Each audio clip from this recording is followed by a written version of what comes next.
Dans son nouveau livre intitulé Charte canadienne et droit linguistique pour en finir avec les mythes, l'avocat et professeur de droit public à l'UQAM, Frédéric Bérard, s'emploie à démontrer par les faits que beaucoup de ces mythes entourant la question linguistique canadienne sont en fait erronés, savamment entretenus aussi dans l'imaginaire collectif.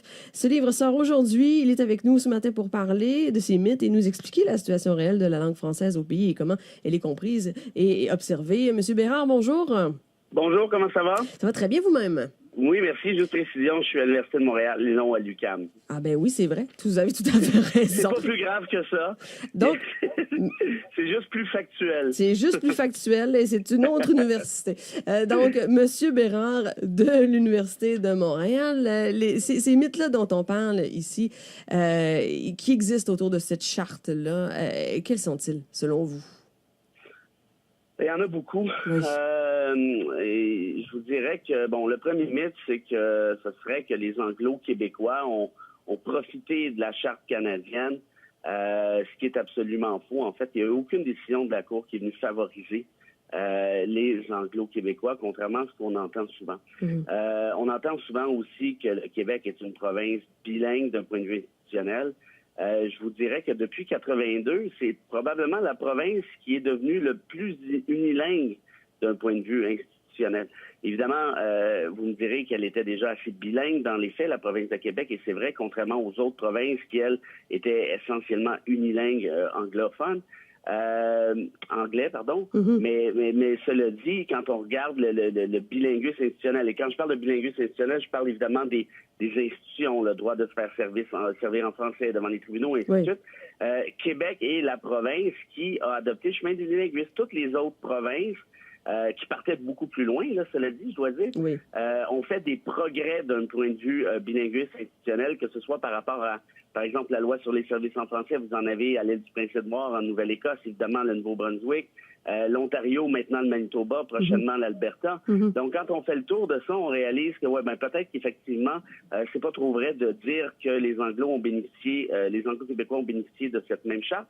Et à l'inverse, les Franco hors Québec, eux, ont bénéficié d'un point de vue purement juridique, s'entend, des effets de la Charte canadienne. Toutes les décisions de la Cour ont penché dans ce sens-là. Évidemment, il y a eu des exceptions, ça va de soi, mais de manière générale, je vous dirais que la Cour suprême a été beaucoup plus sensible aux faits français au Canada, notamment hors Québec, qu'elle a été pour le fait anglais au Québec. Oui.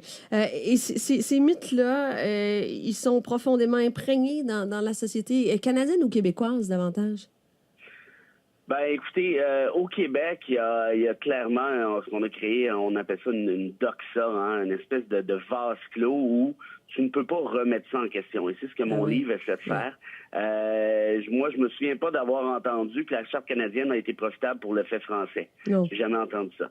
J'ai entendu, par contre, que la loi 101 au Québec a été charcutée par la Cour suprême basée sur la Charte canadienne, ce qui n'est pas tout à fait vrai. Donc, je vous dirais que oui, il y a une certaine unanimité au Québec. À l'extérieur du Québec, j'ai l'impression, et avec respect, que peut-être que les francophones hors Québec n'ont pas réalisé toute l'ampleur des décisions de la Cour suprême. Évidemment, qu'on se comprenne bien, ça ne veut pas dire qu'il n'y a pas encore des dangers, ça ne veut pas dire que l'assimilation n'existe pas. Tout ce que je dis, moi, c'est que c'est une analyse purement juridique qui m'amène à remettre en question ces mythes-là. Là, je ne m'intéresse pas à la question d'un point de vue purement sociologique ou démographique. Oui. Et qu'est-ce qui nous a mené à les construire, ces mythes, justement, et à les renforcer aussi, j'imagine, avec les années? Ouais, je vais dire quelque chose de pas très gentil, là, mais je pense qu'il y a beaucoup d'instrumentalisation politique là-dedans. Ah ben oui. Voilà. Et voyez, j'accuse pas les gens d'être nécessairement de mauvaise foi. Il y en a qui le sont, pas tous.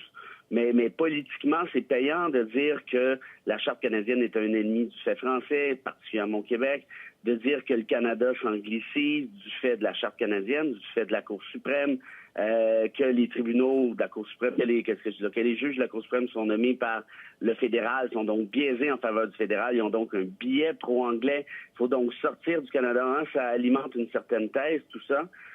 Et j'irais même plus loin. Il y a eu des trucs qui se sont passés assez graves où le gouvernement du Québec a carrément, et ça c'est un chapitre de mon livre, a carrément abandonné les francophones hors Québec.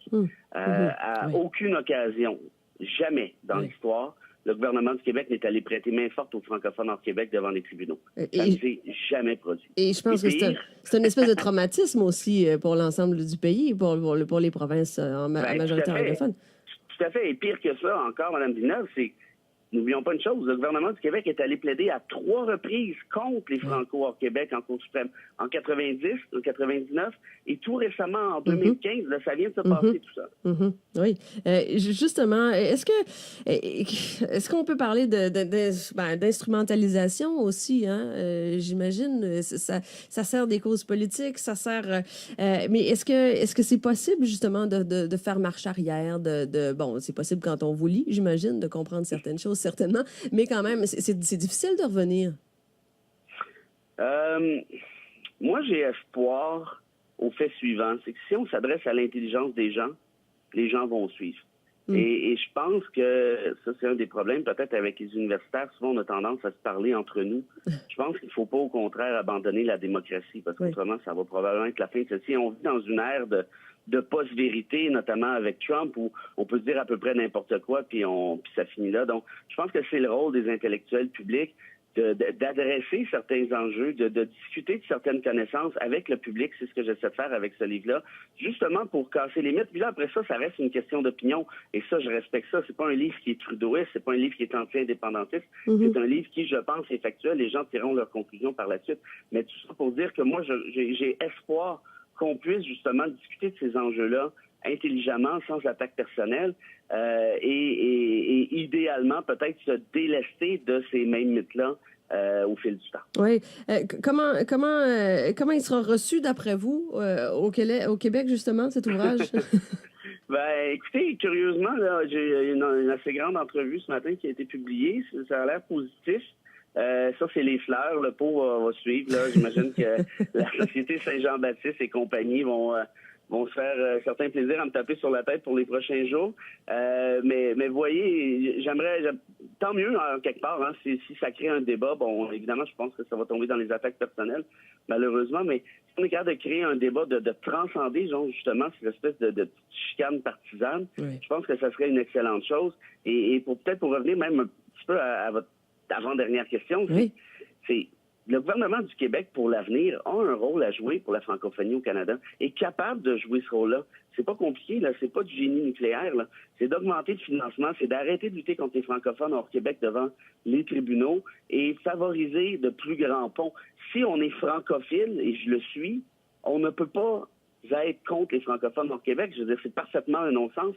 Et je pense, en tout cas, du moins, j'espère que ce livre-là va secouer peut-être certaines consciences, parce qu'encore à Québec, le gouvernement en place est de bonne foi par rapport aux francophones au Québec, ça je le sais, mais c'est qu'on se laisse imbiber par certains mythes, puis on pense que si les Francos vont chercher des droits, ça va donner des droits aux Anglo-Québécois, alors que tout ça n'est pas vrai. Donc bref, en partageant ce genre de connaissances-là, peut-être qu'on va établir des nouveaux modèles, je l'espère bien, de cohabitation entre francophones du pays. Ah ben c'est ce qu'on souhaite, hein, évidemment. Et on lira bien ce que vous avez à nous dire à l'intérieur de ça. Ça s'appelle Charte canadienne des droits linguistiques pour en finir avec les mythes.